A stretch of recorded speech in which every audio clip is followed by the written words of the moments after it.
pala yung ating ginawa kanina. So, syempre, ilalagay natin dito sa ating pag-slicean.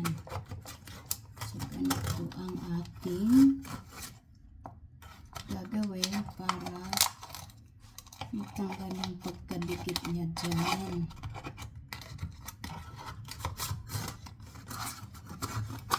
So, ayan.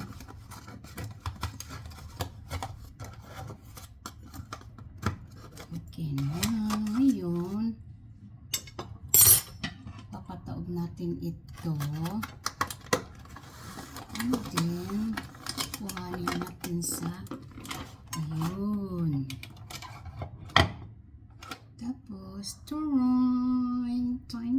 Times. Ayan. Tingnan nyo naman, oh. Ah, diba? So, ito na yung ating ginawang parang leche flan. At syempre, slicein natin.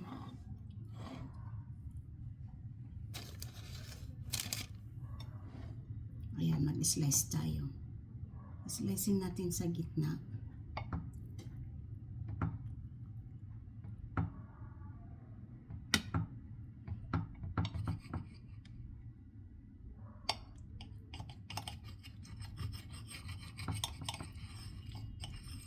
Wow! Ganyan ang pag-slice para mapantay. Tingnan nyo. Pwede ako sa kanan at pwede rin ako sa kaliwa. Ang kaliwa ko mas mabilis. Wow!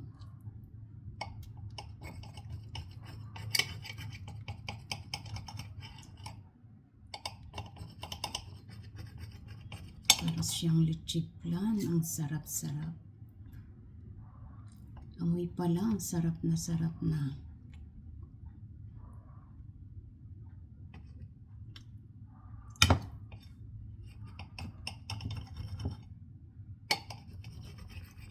So, ayan. At syempre, slicein natin sa gitna. Ano naman? Ganyan. Wow. Katakam-takam. So, ganyan po ang ating pagkain for today. Bibingka for today. Wala po akong steamer. So, mamaya papakita ko sa inyo kung papaano ko niluto sa oven.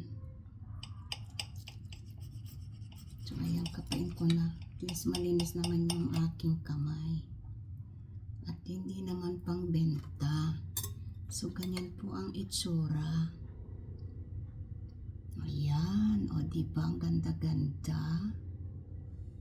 O. Diba? So, ayun. Ayun lang.